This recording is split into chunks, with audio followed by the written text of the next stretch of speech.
Hello friends, my name is Nikhil Thakur and हो सकता है कि इस वीडियो को बनाते बनाते किसी कारणवश बीच बीच में हम भी इमोशनल हो सकते हैं, क्योंकि जो मैं टॉपिक ले रहा हूँ वो काफ़ी सेंसिटिव है अभी के लिए, सिचुएशन के हिसाब से भी और मेरे लिए भी, क्योंकि हर किसी के कहीं ना कहीं पर्सनल एक्सपीरियंसेस होते हैं।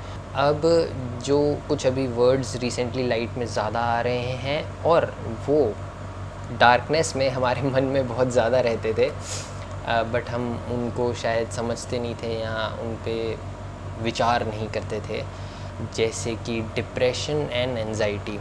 अभी मैं कुछ मेंटल इलनेसेस के बारे में पढ़ रहा था, तो जनरली जो मोस्ट कॉमन देखी गई हैं वो यही दो हैं। ये काफ़ी बड़े वर्ड्स हैं एक्चुअली। अभी हम काफ़ी जगह पे मेंटल इलनेस को एक किसी भी और इलनेस से कंपेयर करने के लिए बात कर रहे हैं कि वो उतनी ही स्ट्रॉन्ग है। मेरे हिसाब से शायद वो उससे भी ज़्यादा ख़तरनाक है।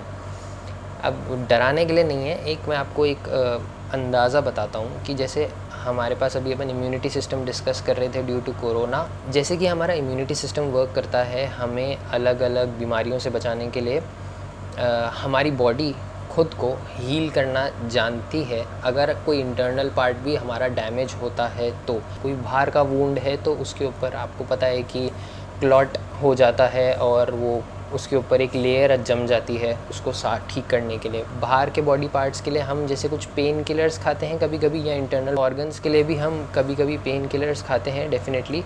सो वो पेन किलर्स एक्चुअली क्या करती हैं कि हमारे सेंसरी नर्व्स को शांत करती हैं, ताकि उस पेन का एहसास हमारे ब्रेन को ना हो। बेसिकली ये होता है जब हमारे बॉडी के किसी पार्ट या ऑर्गन पे कोई दिक्कत आ जाती है। बट मेंटल इलनेस, या फिर अगर अभी हम डिप्रेशन और एंजाइटी की बात कर रहे हैं, तो वो कुछ ऐसी चीज़ें हैं जो ब्रेन के ही अंदर हो रही है। ये चीज़ काफ़ी बार एक्सपीरियंस करी गई है मेंटल इलनेस की वजह से कि कई बार बॉडी इम्बैलेंस होती है। कभी कभार आप इमोशनली बहुत ज़्यादा इम्बैलेंस्ड होते हो, आपके रिएक्शंस बहुत अजीब से होते हैं, मूड स्विंग्स कह सकते हो आप उनको, या फिर आपके बॉडी टेम्परेचर्स बहुत अनइवनली फ्लक्चुएट करते हैं इन सारी चीज़ों की वजह से। तो अब मैं इनको ज़्यादा बुरा इसलिए कह रहा था क्योंकि आपकी एक रेगुलर लाइफस्टाइल है जो डेली बेसिस पे किसी चीज़ की वजह से चेंज हो रही है, या चेंज नहीं हो रही है एग्जैक्टली, बल्कि ख़राब हो रही है। क्योंकि आपको जो चोट लगी है वो आपके पास, अगर वो ठीक हो ही रही है, हो सकती है, तो दवाइयों से वो बूस्टअप हो जाती है। आपको उसको कवर करने में महीना, 1.5 महीना या 2 महीना या 6 महीने, आपको वो टाइम कहीं ना कहीं शायद पता है, आपका डॉक्टर आपको बता सकता है। मेंटल इलनेस पे अगर आप थेरेपी सेशंस भी लेना स्टार्ट करते हो, या फिर डॉक्टर की भी कंसल्टेशन ट्राई करते हो, जो कि अब बात आ रही है, जो कि और बहुत ज़्यादा नेसेसरी है और होनी चाहिए, तो अगर आप वो भी स्टार्ट करते हो तो it depends on how your condition is कि आप उसके थ्रू कैसे पास हो गए। तो हमने इन सारी चीज़ों की सिवियरिटी तो डिस्कस कर दी। अगेन मैं अपने पॉइंट ऑफ व्यू से या अपने ऑब्जर्वेशन से उस चीज़ को बता रहा हूँ, या अपने एक्सपीरियंस से थोड़े बहुत उस चीज़ को बता रहा हूँ, ना कि डॉक्टर के पॉइंट ऑफ व्यू से। मैं कोई डॉक्टर नहीं हूँ।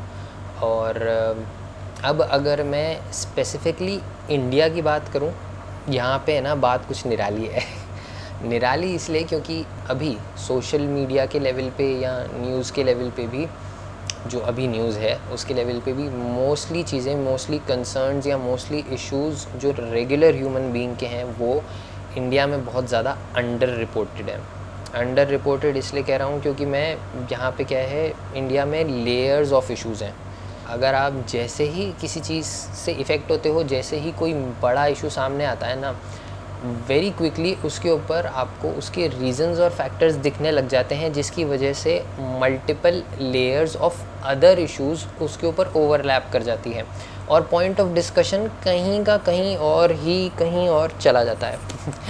तो जैसे कि कैमरा से सब कुछ बाहर गया, उसी तरीके से लोगों का जो पॉइंट ऑफ व्यू है ना, उससे भी सारी चीज़ें ऐसे घुच घुच घुच घुच करके बाहर गिरती जाती हैं। तो उसका आप ज़्यादा कुछ कर नहीं सकते बेसिकली। हमारे हर गली नुक्कड़ चौराहे पे कुछ ना कुछ ऐसा इंसिडेंट है या कुछ ना कुछ ऐसा किस्सा है जो हमने सुना है, बट वो कभी ऑब्वियसली न्यूज़ में नहीं आया, बट वो था बहुत बुरा हमारे लिए, सुनने में भी हमारे लिए बहुत अजीब रहा है। जैसे मैं अपने अगर कुछ फ्रेंड्स की बात करूं तो मेरे काफ़ी फ्रेंड्स ऐसे हैं जो ये प्रेफर करते हैं कि वो अपने पर्सनल स्ट्रगल्स को सिर्फ अपने तक ही रखें, जैसा कि किसी टाइम पे मैंने भी किया है। शायद और भी लोग हैं जो अपनी पर्सनल प्रॉब्लम्स को अपनी ही स्ट्रगल मानते हैं एंड वो डिस्कस नहीं करना चाहते उनको बाहर। अब जो डॉक्टर्स वाला पॉइंट था और ये वाला पॉइंट था, मैं इनमें थोड़ा सा डिफ्रेंशिएट करना चाहता हूँ कि वन इज़ अ पार्ट जहाँ पे आप एक सीवियर कंडीशन में हो और आप अपने आप को पहचानते हो कि आप किसी चीज़ से बहुत ज़्यादा परेशान हो, तब आपको एक डॉक्टर की हेल्प लेना बहुत ज़्यादा ज़रूरी है। एडवाइस लेना तो एटलीस्ट बहुत ज़्यादा ज़रूरी है।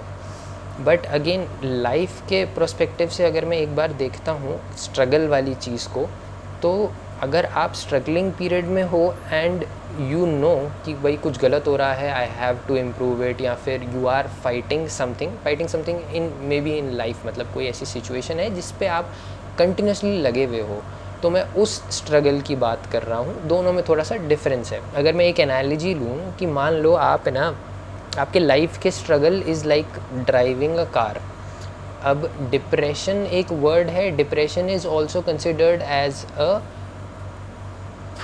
डिप्रेशन, मतलब जहाँ पे एक लो पार्ट आ जाता है, वो चीज़ नीचे चली जाती है, वो लेयर। तो लेयर या फिर आप एक ग्राउंड लेवल पे भी कह सकते हो, जब ग्राउंड लेवल में एक गड्ढा आ जाता है, अगर आप उसमें बाय चांस, जो कि मैं नहीं चाहता कि आप उसमें जाओ, अगर आप बाय चांस जाते हो अपनी ज़िंदगी जीते हुए अपनी स्ट्रगल्स के अंदर, तो आप उसके अंदर जाते अकेले ही हो। अब आप बोलोगे कि यार डिप्रेशन में है इंसान, उसको तो बोल रहा है अकेले हो, बट वो बाहर आने के लिए भी है।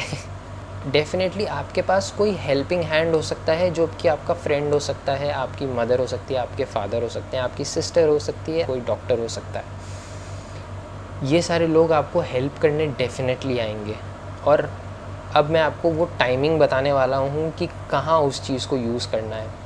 जो आपके कुछ लाइफ के डिसीजंस हैं या आपके कुछ पाथ्स हैं, जब आप उसमें उस एक्सट्रीम पे पहुँच जाते हो कि यार अब तो भाई साहब मेरे से नहीं होगा या मैं टूटने वाला हूँ, चांसेस हैं उस चीज़ के, तो मैं आपको उस चीज़ के लिए प्रिपेयर करना चाहता हूँ कि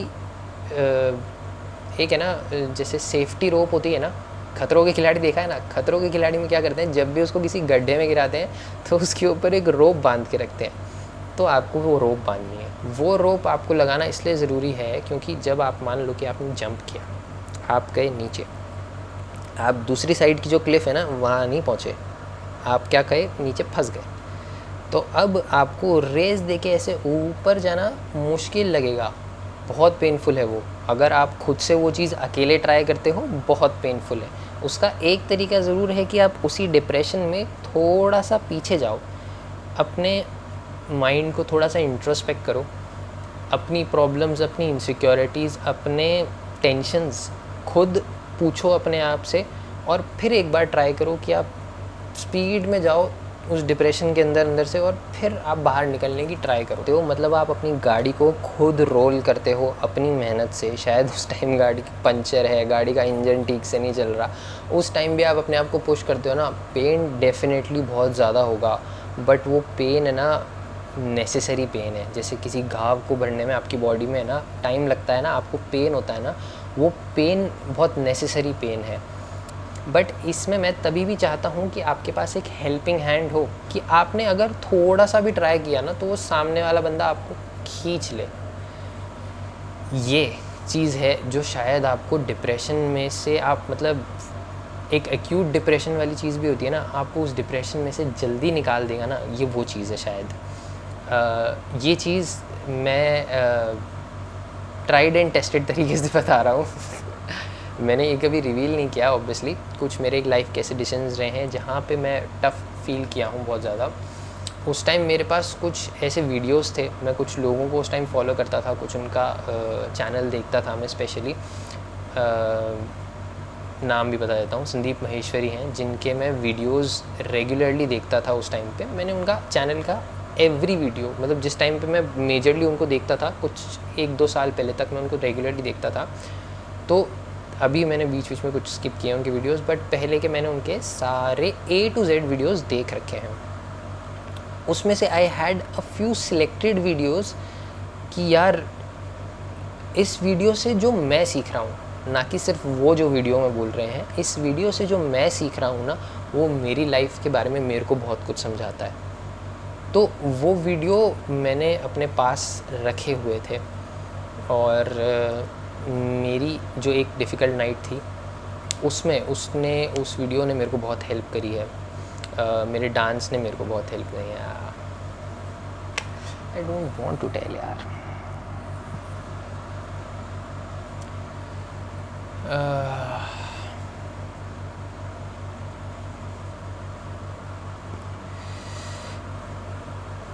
ये चीज़ मैं आपको बता रहा हूँ, ये ट्राइड एंड टेस्टेड तरीके से कह सकते हो है।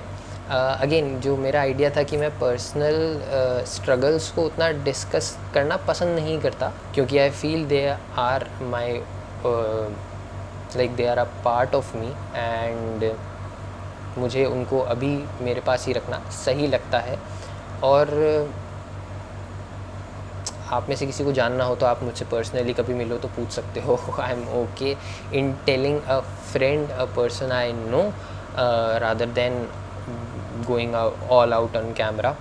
So basically what you have to do is keep your preparation always, keep your preparation always to boost yourself. For example मैं बचपन में ना एक गेम खेलता था, कार रेसिंग का गेम था, तो उसमें ना एक नाइट्रो बूस्टर होता था। उस नाइट्रो बूस्टर को यूज़ करने की एक ट्रिक बहुत अच्छी है। वो यही है कि जब आप किसी स्लोप पे जाओ और उस स्लोप से आप बाहर आ रहे हो, उस टाइम पे आपको नाइट्रो बूस्ट देना है ताकि आपकी कार फ्लाई करके बाहर निकले। That is the major trick of this. मतलब कि जब भी आपको एक भी चांस दिखे, एक छोटा सा भी चांस दिखे ना, कि you are finding a little bit of solution and you have a little bit of help from the outside world, you push out. उसी टाइम रेस दो, नाइट्रो बूस्ट लगाओ, कुछ भी करो, उससे बाहर निकलो। और कोई मतलब I think this is the best way, I think this is the best way. क्योंकि अभी मेरे को दिक्कत खाली इसी चीज़ से है कि हम सब मेंटल हेल्थ, मेंटल इलनेस, अलग अलग इलनेस सबको डिस्कस कर रहे हैं। अवेयरनेस बढ़ाओ, अवेयरनेस बढ़ाओ। फाइट कैसे करना है उससे आई थिंक ये सुन के आपको हेल्प करेगा कि उससे फ़ाइट कैसे करना है। अब है ना, जैसे लोग कहते हैं ना कि हर सिक्के के दो पहलू होते हैं, मैं कहता हूँ कि ये कुछ ऐसी चीज़ें हैं जो सिक्के कम तलवारें ज़्यादा है। तो टू एजेड स्वॉर्ड जिसको कहते हैं ना, उनमें से एक है कंफर्ट जोन।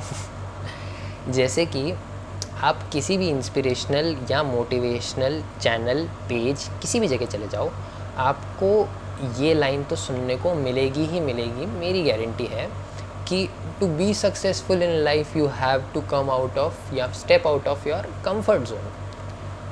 किसी ने कभी ये नहीं बोला कि डिप्रेशन भी एक कंफर्ट जोन होता है, because comfort zone is anything, any phase of your life जिसमें आप एंटर हो गए हो और आप बस उसमें रहना चाहते हो। क्योंकि हम उस पेन से फियर करते हैं कि यार मैं वापस स्ट्रगल करने जाऊंगा तो मैं उससे लड़ूंगा कैसे। तो जब आप एक नॉर्मल लेवल पे होते हो और आप सब भी सोचते हो कि यार मेरे को इस लेवल से भी अपने आप को चेंज करना है किसी तरीके से ताकि मैं सक्सेस के लेवल पे पहुंच जाऊं, तो अब आप जब डिप्रेशन में हो ना, तो तब ये बेवकूफ़ी मत करना, तब ये मत सोचना कि यार ये this is painful, that this उसमें अपने अजम्पशंस मत बना लेना। एक्चुअल में वो भी एक कंफर्ट जोन है, तोड़ना उसको भी पड़ेगा किसी ना किसी तरीके से आपको। और जो मैंने इससे पहले आइडियाज़ बताए वो आई थिंक वर्क करेंगे, बट अगर आप ट्राई करोगे तो। एक और मज़ेदार बात यह है कि आप है ना उसमें से निकलने की है ना बार बार कोशिश करोगे। इंसान फंसा तो नहीं रहना चाहता ना किसी गड्ढे में, आप निकलने की कोशिश ज़रूर करोगे उसमें से, बट उससे है ना, उस कोशिश से नाखुश मत होना, क्योंकि देयर आर चांसेस, सो वो चांसेस प्लस होंगे, वो आपके फेवर में आएंगे धीरे धीरे। आई नो उसको टाइम लग सकता है आने में आपके फेवर में, बट कहीं ना कहीं वो जाके आएंगे आपके फेवर में। ऑल्सो जहाँ आपको उस गड्ढे से या उस डिप्रेशन से आपको खुद ही बाहर निकलना है, तो वहाँ ऐसी भी पॉसिबिलिटी है कि आप इंट्रोस्पेक्ट करने जाओ पीछे और आपको कुछ ना मिले, क्योंकि कुछ स्टडीज़ में ऐसा भी आया है कि डिप्रेशन विदाउट रीज़न भी पाया गया है कुछ लोगों के अंदर। तो उसका रीज़न ऐसा कुछ भी हो सकता है कि कुछ फियर और इनसिक्योरिटीज़ होती हैं हमारे मन में अनकॉन्शियसली जो प्रेजेंट होती हैं, बट हमको हमारी लाइफ के थ्रू भी वो विजिबल नहीं होती। तो आप वो चीज़ अगर आपको शायद है, आपको उसका रीज़न नहीं मिल रहा ना, तब आपको खाली वो एक ही चीज़ याद रखनी है कि अगर चांस मिल जाए, वो एक रे ऑफ होप दिख जाए, तो भागना है, बूस्टर ऑन करना है, हाथ पकड़ना है किसी का और बाहर आना है, और कुछ नहीं, ठीक है। और मतलब इन सारी चीज़ों को अगर मैं अब सम अप करने पे आऊँगा, जो ये स्टार्टिंग से अपन ने डिस्कस किया कि आप जब अपनी लाइफ में फ़ाइट कर रहे हो, फिर आपने देखा कि आप गिरने वाले हो, तब आपने एक सेफ्टी केबल अटैच कर ली, आपकी फैमिली, फ्रेंड्स या फिर डॉक्टर आपने अपने लिए अटैच कर लिया अपने साथ। और जब आप नीचे गए तो आपने सेल्फ वर्क किया, अपनी खुद की मेहनत करी, आपने पॉसिबिलिटीज़ देखी वहाँ से बाहर निकलने की, आपने बूस्टर लगाया, आपने किसी का हाथ पकड़ा, कोई रस्सी पकड़ी, आप वहाँ से बाहर आ गए। ये सारा is a part of experiencing pain. So that is why I have named this video as pain is a process. मतलब जब आप उस पूरी चीज़ को पार करोगे, और आप ऑब्वियसली पेन में ही पार करोगे क्योंकि it's a struggle, so but it is a process, believe me. And I hope कि ये वीडियो देख के ना आपको स्ट्रेंथ नहीं कह रहा, मतलब आपको हर इमोशन फील करने की, अपने आप को अंडरस्टैंड करने की, अपने आप की कैपेबिलिटी फील करने की स्ट्रेंथ मिले। स्ट्रेंथ जो वर्ड है वो काइंड ऑफ अ फसाड है कि यार ओहो स्ट्रेंथ क्या होती है, वो नहीं चाहता मैं चाहता हूँ कि आपको इमोशनल, लॉजिकल और आपकी विल पावर मिले इस वीडियो से। अगर आप ले सको तो I really wish. And yes, definitely I am open to questions, and you can send me personal messages on this and I will be replying. And thank you so much for watching this video, and I hope कि आपको video अच्छा लगा हो. So thank you so much, bye bye and take care.